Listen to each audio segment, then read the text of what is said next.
really in the last 15, 20 years. This market's just been printing money. A lot of people have a misperception of what the market does and how it operates and what it can do to you if you're not prepared, if you're not thinking about all the possibilities, right? The market can sneak up on you and really just hurt your feelings real bad. And so basically, at the end of the day, this is when you go in and consider taking a look at some of these stocks to buy. And here's the other thing about buying the dip that makes it hard is that there's no guarantee that you're buying the right dip, right? Like you see things drop by a certain percentage and you're like, oh yeah, now's the time to buy the dip. I'm gonna buy the dip. I'm gonna buy the dip. Well, sometimes it ain't done dipping yet, right? And that's where, the timing aspect comes into play, which makes it difficult as well. So the way that people get around that is they do something called dollar cost averaging, which basically means sort of committing to your thesis, committing to your investment. If you go into a business, it's like if you start a bakery or something with your cousin, you're gonna go to work every day on that bakery, whether you're selling lots of cookies or just a few cookies, right? You're gonna consistently do what's necessary to fix that business, no matter what it takes.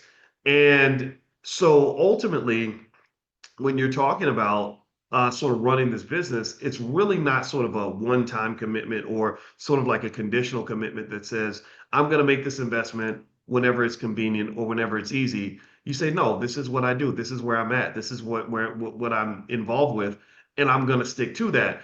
And so that's why I always say investing is a lot like marriage, sickness and health, richer for poor, to death do you part.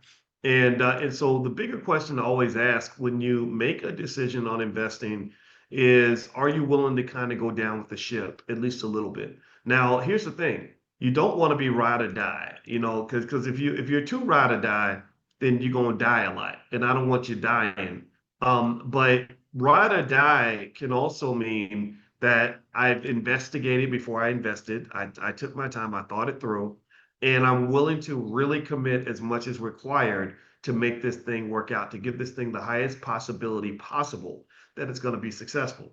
Now, what does that mean? Well, ride or die, in a bad way, would mean, okay, I'm just going to go balls to the wall. I'm going to bet it all on this stock.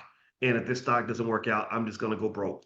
That's not smart investing based on what financial theory says. Now, mind you, some people violate that rule and they get lucky.